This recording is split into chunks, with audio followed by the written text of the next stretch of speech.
For 20 years in Afghanistan, the U.S. Navy SEALs operated at the tip of the spear. Unlike regular infantry bound by strict supply chains, SEALs had the budget and freedom to choose the absolute best tools for the job. From iconic carbines to secret experimental technology, this is the complete armory of naval special warfare. Let's start with the assault rifles and carbines. M4A1 SOPMod, the canvas. While the regular army used standard M4S, SEALs used the SOPMod kit to customize their rifles mission by mission. It allowed them to swap out barrels, rails, lasers, and suppressors on the fly. It was the fundamental tool of the war, adaptable to any range. Mk18 CQBR, the Room Broom. Born from the need to clear tight spaces in caves and mud huts, this is essentially an M4 with a chopped 10.3-inch barrel. It offered the firepower of a rifle in a package the size of a submachine gun. It became the symbol of close-quarters combat in the global war on terror. HK-416, the Neptune Spear. Famous for being the gun that killed Osama Bin Laden, this German-made rifle solved the M4's gas problems by using a piston system. It runs cooler and cleaner, making it the preferred weapon for DEVGRU during high-stakes raids. It is widely considered the finest assault rifle in the world today. Mk17 SCAR-H, the heavy hitter. When 5.56mm ammo wasn't enough to drop targets at long range, SEALs turned to the 7.62mm battle rifle. It hits like a truck and can be suppressed effectively, giving operators the ability to punch through mud walls. It became a favorite for operations in the open mountains. Mk16 SCAR-L, the short-lived. The 5.56mm version of the SCAR platform was tested extensively by SEALs early in the war. It was eventually dropped because it didn't offer enough advantage over the M4 to justify the cost. However, it saw combat in the hands of select operators before being phased out. HK-417, the Recce Rifle. The big brother of the HK-416, this rifle is chambered in the heavier 7.62mm round. SEAL reconnaissance teams used this to punch through heavier cover without carrying a full-size sniper rifle. It offers the reliability of the piston system with the knockdown power of a battle rifle. SIG MCX LVAW, the Black Mamba. In the final years of the war, the legendary MP5SD was replaced by this low-visibility assault weapon. It fires the heavy .300 blackout round, which is as quiet as an MP5 but hits with the power of an AK-47. It is the current gold standard for Tier 1 operators. Knight's Armament SR-47, the Unicorn. Perhaps the rarest weapon in the entire war, this is an AR-15 platform modified to feed from AK-47 magazines. Knight's Armament built only a handful of these for SEALs to use when running low on ammo behind enemy lines. Only 7 were ever fielded, making it a true ghost of the battlefield. Next is the battle rifles and indigenous arms. Mk14 EBR, the modernized classic. Before the SCAR-H arrived, SEALs took Vietnam-era M14s out of storage and dropped them into aluminum Sage chassis stocks. It was heavy and difficult to maintain, but it provided the long-range stopping power needed in the early years. It bridged the gap between old-school power and modern optics. M14, standard, the old guard. Before the fancy aluminum chassis existed, SEALs in 2001 used standard, wood-stocked M14 rifles pulled from Navy armories. They were fitted with simple red dot sights to engage targets at 500 meters in the high mountains. It represents the use whatever we have mentality of the early invasion. AK-47, modified, the deniable asset.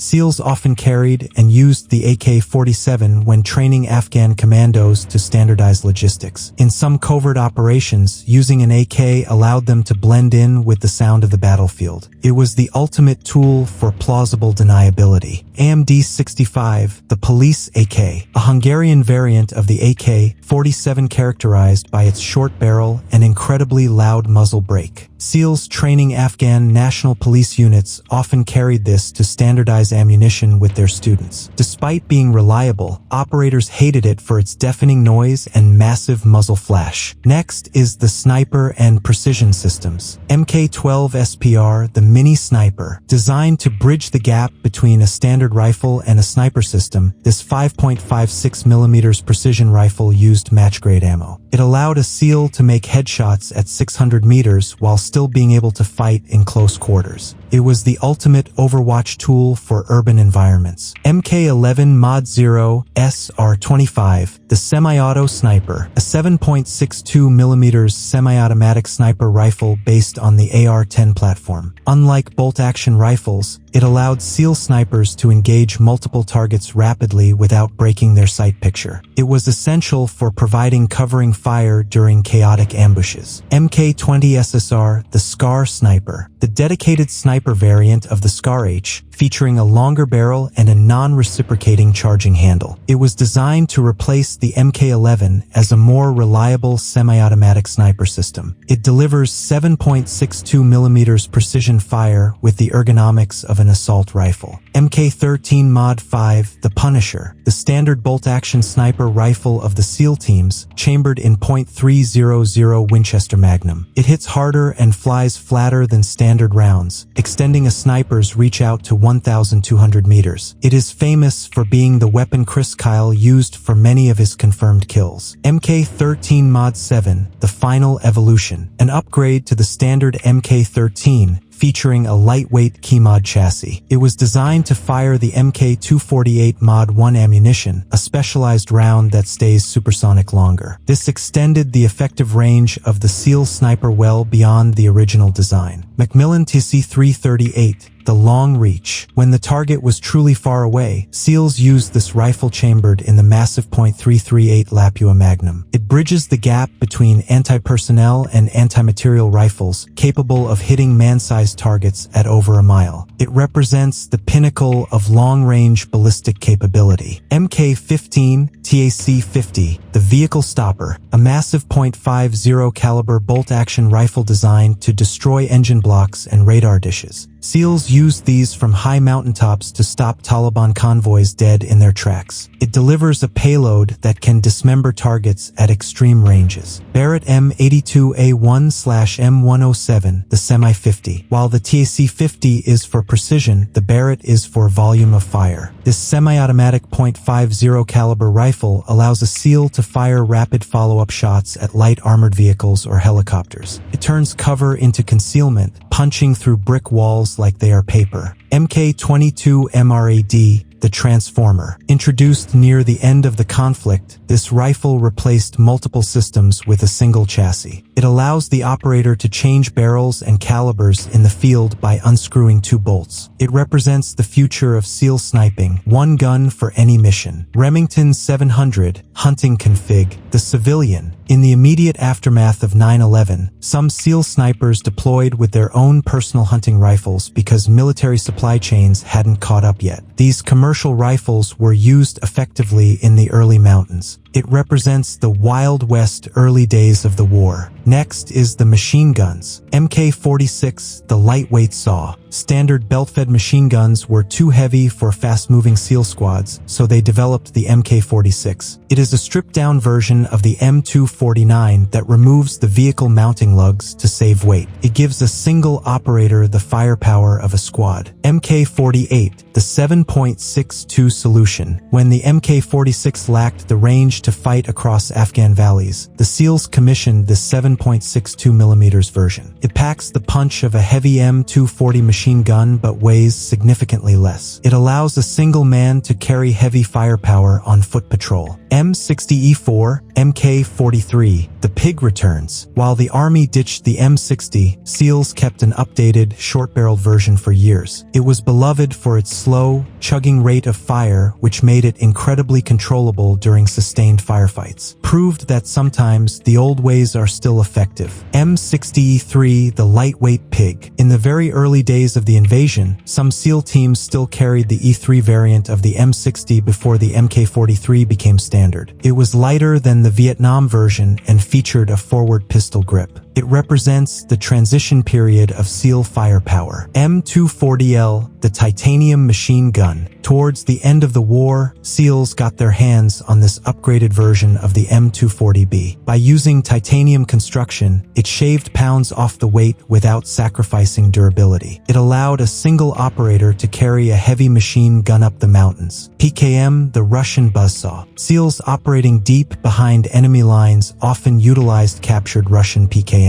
It fires the same ammo used by the Taliban, allowing SEALs to scavenge ammunition from fallen enemies. It is lighter and often more reliable than Western equivalents in the sand. RPK light machine gun, the indigenous SAW. SEALs training Afghan local police often ditched their high-tech Mk-46 for this rugged Soviet machine gun. It fires the same ammo as the AK-47, allowing the team to share magazines with the locals. It provided sustained automatic fire that could suppress Taliban positions indefinitely. Next is the Sidearms. Sig Sauer P226, Mk25, the Anchor. For decades, this was the signature pistol of the Navy SEALs, featuring a special corrosion-resistant coating. It was chosen because it was one of the few pistols that wouldn't crack under the pressure of high-velocity ammo. It served as the ultimate reliable backup. HK-45CT Mk24, the Silent 45, a compact .45 caliber pistol developed specifically for SEAL Team 6. It was designed to be used with a suppressor as a primary offensive weapon for taking out sentries silently.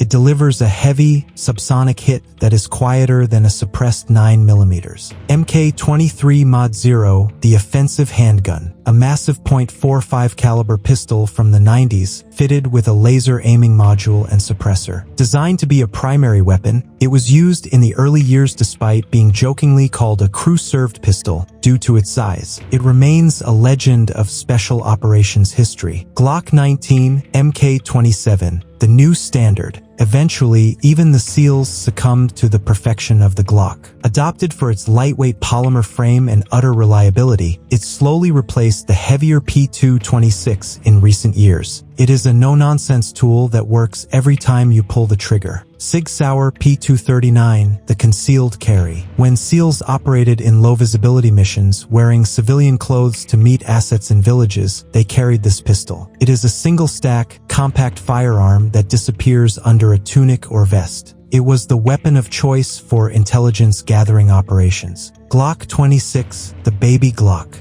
Another favorite for undercover work, this subcompact 9mm fits in an ankle holster or a waistband without printing. Despite its tiny size, it accepts the larger magazines of the Glock 19. It gives a SEAL massive firepower in a pocket-sized package. Sig Sauer P228 M11, the Aviator. Before the Glocks took over, this compact version of the P226 was issued to Navy pilots and SEALs for concealed carry. Smaller and lighter than the Mk25, it was favored by operators who found the full-size P226 too bulky. It offered a hammer-fired option for plainclothes operations. Beretta M9, the training tool. While SEALs hated the 9mm Beretta, they carried it extensively when training the Afghan National Army. Since the U.S. supplied thousands of M9s to the Afghans, SEAL advisors had to be masters of the weapon to teach their students. It proved that a professional can be lethal with any tool. Next is submachine guns and shotguns. HK MP7A1, the personal defense. A weapon smaller than a carbine but more powerful than a pistol. SEAL Team 6 favored this compact submachine gun because it fires a tiny armor-piercing round capable of penetrating body armor. Can be fired one-handed, making it the ultimate backup. HK MP5SN, the Whisper. While old school, the MP5 remained in the SEAL inventory for one specific reason: silence. The SD variant features an integral suppressor that slows bullets down to subsonic speeds. It was used for taking out guard dogs or sentries without waking the target building. HK MP5N Navy, the boarding gun. Built for pure close quarters battle, this weapon features a corrosion-resistant finish and a threaded barrel. It was the primary weapon for visit, board, search, and seizure missions on ships off the coast of Pakistan. It fired specialized rounds to put targets down without over-penetrating ship bulkheads. Benelli M4 M1014, the semi-auto shotgun. When a door needs to be removed instantly, SEALs turn to this gas-operated 12-gauge shotgun. Unlike pump actions, it fires as fast as you can pull the trigger. It allows a point man to clear a hallway of threats in seconds. Remington 870 MCS, the Master Key. Often mounted under the barrel of an M4 rifle or carried as a standalone sawed-off. This pump-action shotgun was used almost exclusively for breaching doors. It allowed the operator to blow the hinges off a locked door and immediately switch to rifle fire. Serbu Super Shorty, the holster shotgun, a customized Remington 870 that is so short it only holds 2 shells. It is carried in a thigh holster like a pistol and serves one purpose only. It is designed to blow the hinges off a door instantly without the weight of a full-sized shotgun. Mossberg 590A1, the tank. Before the Benelli M4 took over, this was the heavy-duty pump-action shotgun of choice.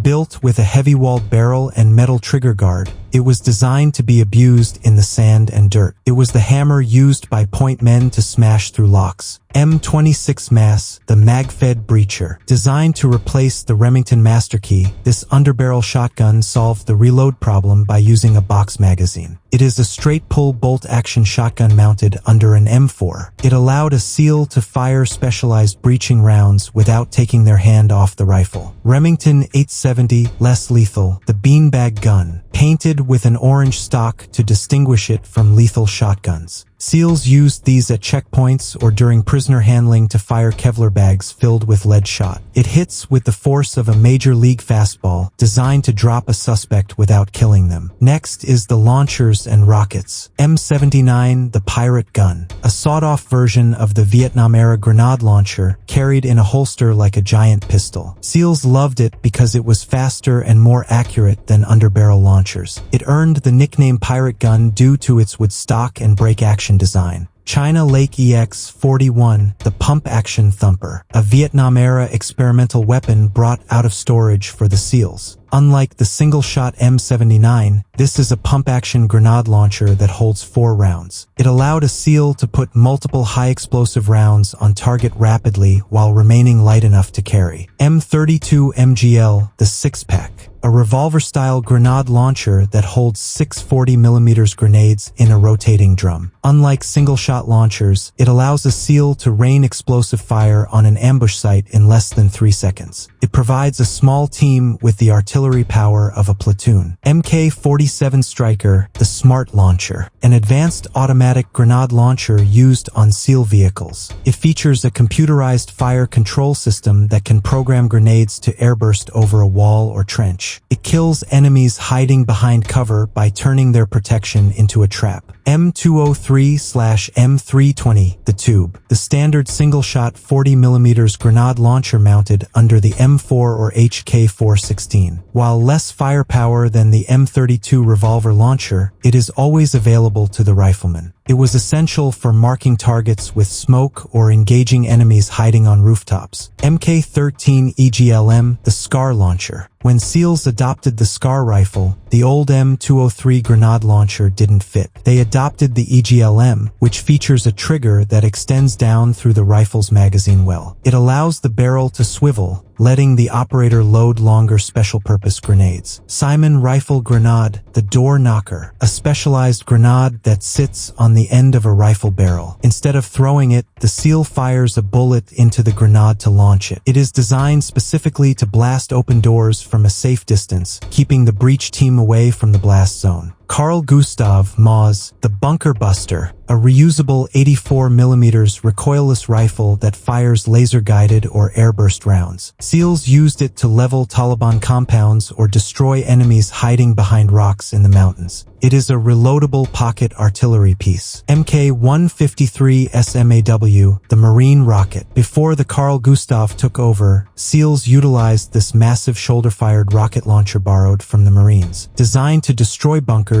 it fires a spotting rifle first to ensure a hit, then launches a thermobaric rocket. It was the heavy artillery of the early mountain campaigns. M72 Law, the disposable. A lightweight, single-shot rocket launcher carried to initiate ambushes. It can be collapsed and carried on a backpack easily. Once fired, the tube is thrown away, lightening the operator's load instantly. A T4, the heavy disposable, similar to the Law but with a much bigger warhead for harder targets. It is a disposable 84mm unguided rocket used to destroy fortified positions. It allows a single operator to punch a hole in a building and discard the weapon. RPG-7, the Universal Rocket. SEALs training Afghan local police or operating deep undercover often carried this Soviet relic. It allowed them to utilize captured ammo dumps and blend in with indigenous forces. It provided a simple, rugged anti-vehicle capability when high-tech missiles weren't available.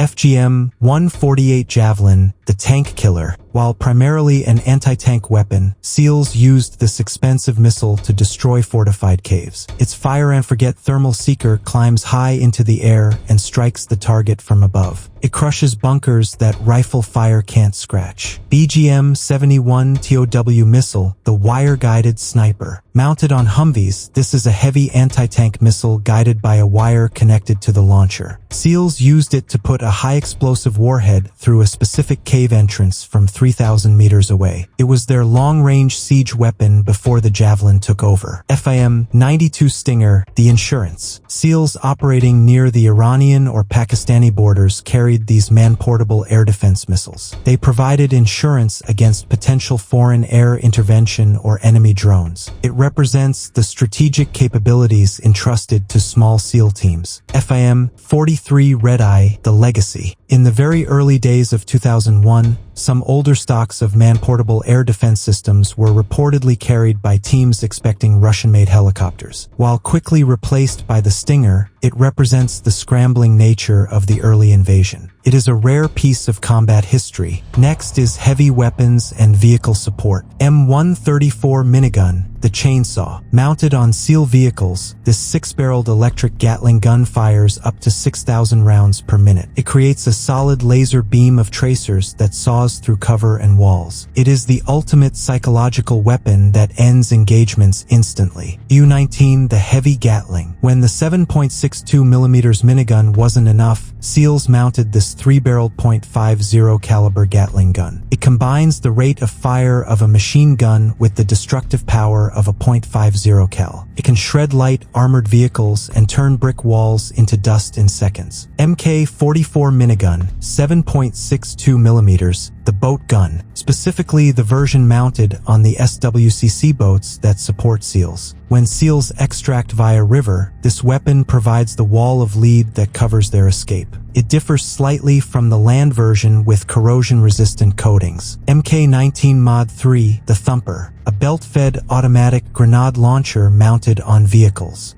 It fires 40mm high-explosive rounds like a machine gun. It was essential for breaking entrenched Taliban ambushes in the open desert. M2HB .50 cal, the Madus, the classic heavy machine gun, modernized with optics and thermal sights. Mounted on patrol vehicles, it provided overwatch capable of punching through engine blocks at a mile away. It remains the king of vehicle-mounted firepower. DSHK 12.7mm, the heavy Soviet. While SEALs have the Madus, they often used captured Soviet heavy machine guns when defending village outposts. It fires a massive 12.7mm round and has a distinct, terrifying slow thump. Ammunition was everywhere, making it a logical choice for sustained defense. M224 60mm mortar, the handheld artillery. While usually a crew-served weapon, SEALs often fired this mortar in handheld mode without the heavy baseplate. By aiming it by eye, a single operator could drop high-explosive rounds over a hill. It was the ultimate tool to flush out Taliban fighters hiding in dead ground. Next is explosives, tech, and experimental. Switchblade 300, the Kamikaze. A tiny missile carried in a backpack that launches like a mortar and becomes a drone. It allows SEALs to scout a target, identify a high-value individual, and dive bomb them with surgical precision. It allows a strike without ever exposing the operator's position. PD-100 Black Hornet, the Fly. A nano-drone small enough to fit in the palm of a hand. SEALs used these tiny helicopters to peek around corners or fly over mud walls without alerting the enemy. It transmits live HD video back to the operator's chest rig. XM-25 CDTE, the Punisher, a futuristic grenade launcher that uses a laser rangefinder to program the grenade to explode in midair. It allowed SEALs to kill enemies hiding behind walls by exploding the round directly above their heads. While lethal, it was heavy and eventually cancelled. MK-13 Mod 0, BTVL, the 9-banger. This isn't your standard police flashbang. It creates 9 distinct, deafening explosions in rapid succession. Designed to disorient an entire room of enemies for several seconds, it gives the breach team enough time to enter. It is sensory overload in a can. Thermite grenade, the melter. Not designed to kill people, but to kill equipment. If a SEAL team had to abandon a helicopter or a sensitive piece of technology, they would pop a thermite grenade. It burns at 4,000 degrees Fahrenheit, melting through engine blocks and hard drives in seconds. C4 plastic explosive, the master key. When a door, a wall, or a bridge needs to disappear, SEALs use malleable C4. Often carried in blocks, it can slice through steel beams or blow a man-sized hole in a concrete wall. It is the ultimate solution to any physical obstacle. M18 Claymore, the rear guard. A directional anti-personnel mine filled with steel ball bearings. SEALs set these up around their observation posts in the mountains to protect their rear. If the enemy tried to sneak up, a single click would unleash a wall of steel. M18 Smoke Grenade, the exit strategy. While not a killing weapon, no SEAL patrol left the wire without these. Used to mark landing zones for helicopters or to create a wall of colored smoke to mask their movement. In the chaos of a firefight, the pop of a smoke grenade often meant we are leaving. M67 Fragmentation Grenade, the baseball. The standard lethal grenade used by U.S. forces, heavily utilized by SEALs to clear caves or dead space behind walls. Its simple, spherical design allows it to be thrown accurately like a baseball. It remains the most effective tool for rooting out dug-in enemies. Breaching Pen, the flare. A pen-sized launcher that fires a magnesium flare. While designed for signaling, SEALs discovered that firing it point-blank into a lock mechanism could burn it out instantly. It is a James Bond gadget used in real life. Islid Ultra, the finger of God. Technically a laser designator, but often used as a weapon of intimidation. It projects a high-powered infrared beam visible to aircraft. SEALs use this to sparkle a target, guiding a 500-pound bomb from a jet directly onto a specific window. Next is blades and biological assets. Daniel Winkler Axe, the tomahawk. Many SEALs carried custom tomahawks made by Daniel Winkler. These were used to pry open crates, breach lightweight doors, or as a lethal close-quarters weapon. It became a symbol of the elite warrior culture within the teams. Emerson CQC-7, the operator's folder. Before the Winkler axes took over, this was the status symbol folding knife. Famous for its wave feature that deploys the blade automatically as you pull it out of your pocket. It was a tool of last resort that saved more than a few lives. Benchmade Infidel, the OTF blade. An automatic out-the-front knife favored by operators for one-handed deployment. With the push of a button, the double-edged blade shoots out instantly. It was the ultimate tool for cutting away harnesses or clothing during combat medical treatment. Strider SMF, the pry bar. A folding knife built like a tank, issued specifically to Detachment 1. SEALs adopted it because it was strong enough to pry open windows or crates without snapping the tip. It proved that a knife could be a breaching tool. The JTAC radio, PRC-148, the voice of God. Physically, it's just a radio, but tactically, it is the deadliest weapon in the SEAL arsenal. A SEAL Joint Terminal Attack Controller uses this to call in airstrikes from AC-130 gunships or B-52 bombers. With a few spoken coordinates, a single SEAL can level an entire mountain range.